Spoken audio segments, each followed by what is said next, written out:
Hello, my name is Scott Davis. Welcome to New World Birth. This is the care and feeding of a New World Age report for the Gregorian date of July 10th, 2016, and one Caban or Earth in the Mayan Zolkin calendar, with Venus entering Leo, followed by Mercury entering Leo, the Capricorn Full Moon, and then the Sun entering Leo. July 10th is one Caban or Earth, and it carries the themes of natural rhythms, synchronizing the heart with Mother Earth, inspiration, the powers of creation, earthquakes, ancient wisdoms, and the flowing of the natural order. The Maya believed that the same energy that is the soul of the heart also resides in the earth. The day symbol for Earth represents the interconnectedness of our emotions and the Earth's emotions. Ian Lungold wrote, sometimes the Earth's delicate sensitivities are upset, resulting in quakes of emotion and even the display of volcanic temper. Neurophysicists have discovered that our hearts radiate the body's strongest electromagnetic frequency in a torus field, and the field is holographic and arcs out and returns to the axis of the heart, and extends from the pelvic floor to the crown of the head. The Earth is the center of the Earth is also the center of a holographic electromagnetic torus field, as is the solar system and the galaxy. And it's interesting to note that because these are holographic in nature, there is the belief that there is only one universal torus field, which means that our hearts are connected to the Earth, the solar system, the galaxy, and ultimately the universe. It's fractal, so we don't have a part, but a whole represented in each of us. And these 13 days, a period is best used to change our patterns, to become more heart-centered and in balance with our Earth Mother.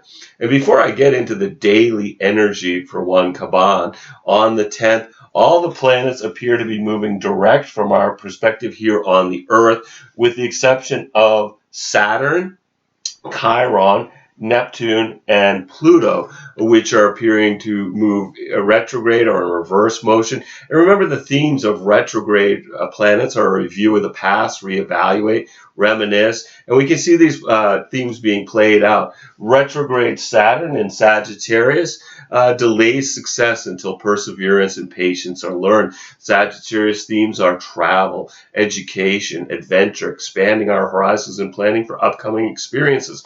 Saturn brings details to the grand overview of Sagittarius. Saturn retrograde is a taskmaster that demands that we take responsibility to review our beliefs while in Sagittarius. Chiron retrograde has us reviewing our wounds so that they can be released by having the courage to open our hearts to any fear or pain associated with the past. And if you find yourself recalling painful events or situations between now and when Chiron turns direct on November 30th, it's advisable to remain conscious and deal with these uncomfortable feelings as they reveal the path to healing and letting go of what no longer serves a purpose in our upcoming journey. And Neptune retrograde in Pisces has us seeking transcendence through spiritual experiences. This is a time to use spiritual practices to keep us grounded as we expand our intuition and consciousness.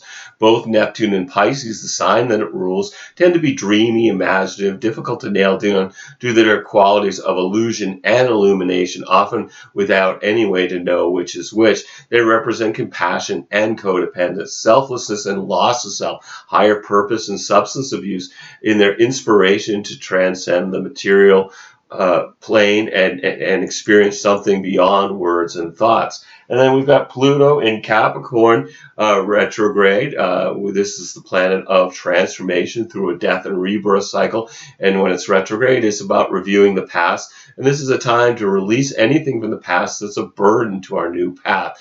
Pluto represents death, completion, and in Capricorn, this is the breakdown of structures to bring about transformation. So let's look at the daily energy for this Trisena. On July 10th, it's one Caban or Earth, which is about unity experienced through gratitude for Mother Earth in the Mayan Zolkin calendar. And we have the Sun in a sextile to Jupiter. So from our perspective here on the Earth, the Sun is forming a a 60-degree angle with Jupiter, which is very positive for almost any activity. It brings a positive frame of mind that can be applied towards success. This is a lucky transit. This lucky transit influences activities to work out as planned. It's great energy to be with friends or work harmoniously in group situations, as there is strong energy to be included in something bigger than oneself. This is also good to reflect on our lives and our goals, but it does caution against blindly assuming that everything's going to work out perfectly, so we might want to review any plans for the future. With Jupiter involved, it's easier to see the big picture. It also helps in relationships with people in authority, as there is a desire to be at one with the source of universal energy, and that on this most mundane level, that includes the desire to get along with those in power.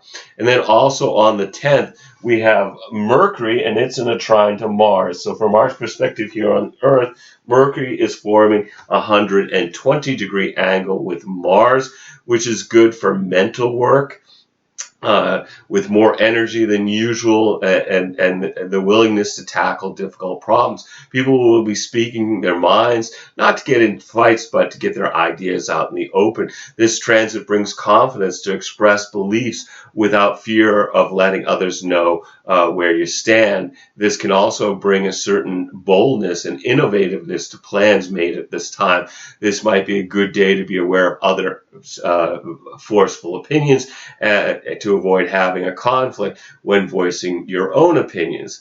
I'm not going to be covering the daily lunar activities in these reports other than the new and full moons, but that information is available on the New World Birth daily Facebook post and also on the blogger New World Birth blog. On the 11th, we have 2 Etsnob or Flint duality experience through being introspective. And at this point, we have Mercury in a square to Uranus. So from our perspective here on the Earth, these are forming a 90-degree angle, which is between planet octaves, and it brings tension between our lower and higher minds. If you can remain flexible, this can bring fascination with new information and experiences, but without flexibility, this could be nerve-wracking, as its surprises and upsets become bothersome when the day does not go as planned. This could bring some folks epiphanies or other lightning fast new information that, if not paid attention to, may be gone just as quick. A recording device may be a good way to capture these thoughts for review on another day. This is a time for brainstorming and leave the analysis and adding detail for later, as concentration is difficult under this influence. It's not a great day to make important decisions because of the impulsive and hasty nature of this energetic. And then also on the 11th, Mercury trines Chiron, which brings understanding of our current emotional situations, as well as past wounds and greater opportunities for healing to occur, which will have folks being conscious of and talking about their wounds as they continue their healing process.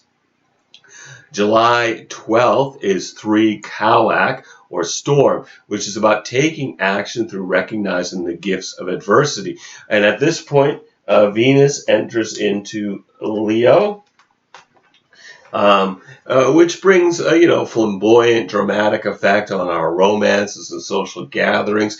People are more inspired to splurge on gifts for loved ones over the next 3 weeks. This lifts people's spirits and brings more joy and creativity into our interpersonal relationships. And Leo rules the heart, so this can be a time to connect with the heart of our personal relationships.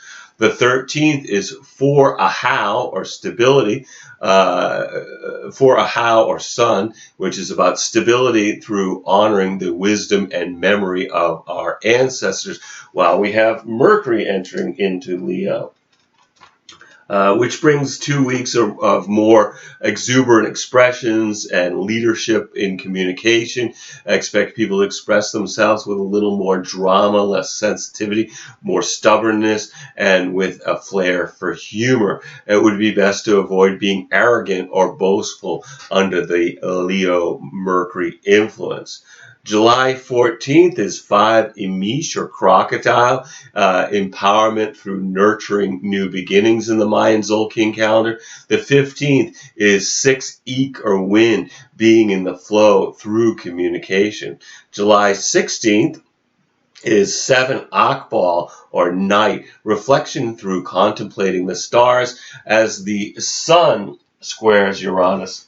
So from our perspective here on the Earth, the sun is forming a 90-degree angle with Uranus, which is disruptive transit, adding to the likelihood of upsets and behaviors that are upsetting to others.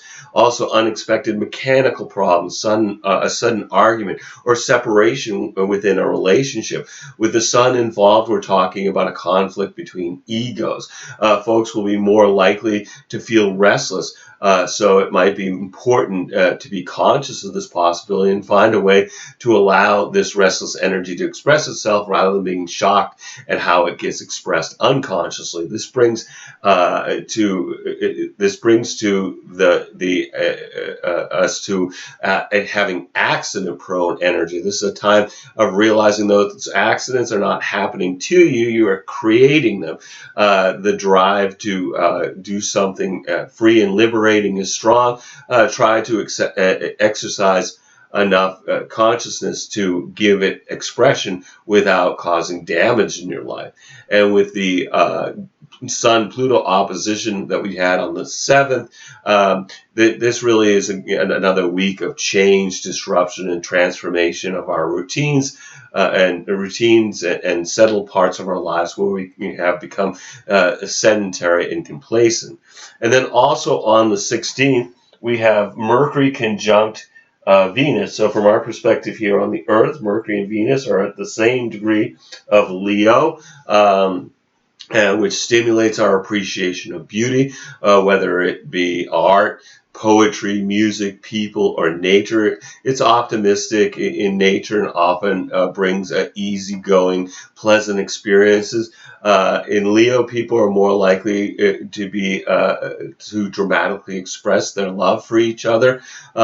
This merging of mental and emotional realms within ourselves. So folks may experience concepts with emotions or express feelings in an intellectual manner. This is wonderful for creativity or any type of artistic expression. People will find the right words to express in conversation or writing. This transit can be favorable for financial and business dealings, along with scientific research, by seeing the patterns in the universe and appreciating them aesthetically. And then also on the 16th, the sun is in a trine to Mars. So from our perspective here on the Earth, the sun is forming a 120-degree angle with Mars, which is positive for being ourselves. This is wonderful energy for working alone on a project, not because you can't get along with others, but because we will not want to compromise our vision to accommodate the opinions of others.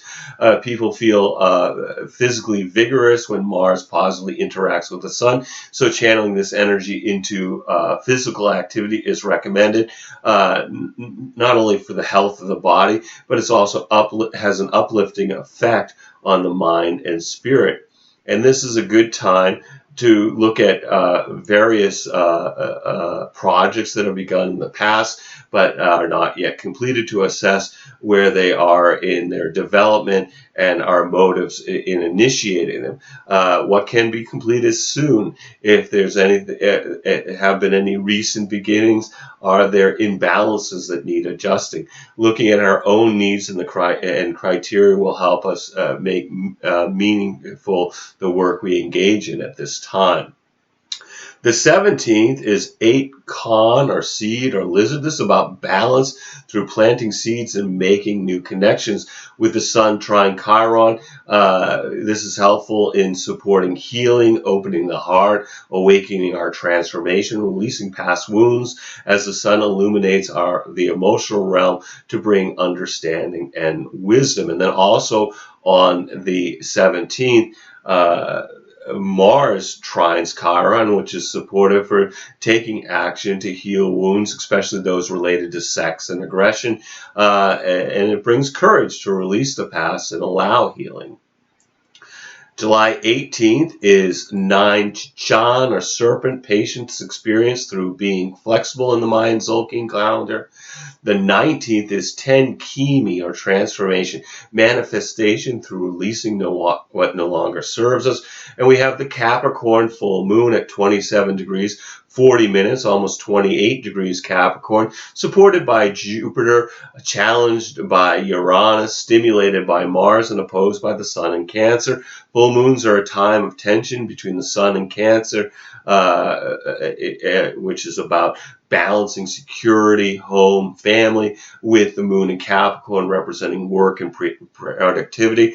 The day is a mix of high energy that we have in a full moon with the themes of Jupiter supporting feelings of inner and outer equanimity, with Uranus challenging folks to act hasty and jump to conclusions that may not be correct, and Mars bringing the desire to work independently from others. The moon in Capricorn can be depressing, and with Mars and Uranus involved, it could bring unexpected anger. The saving grace of this full moon could be Jupiter in Virgo, grounding our inner expansion.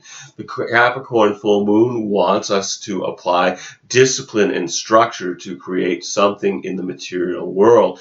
The polarity of the sun in Cancer Sun illuminates our emotions and our connection with family, home, and community.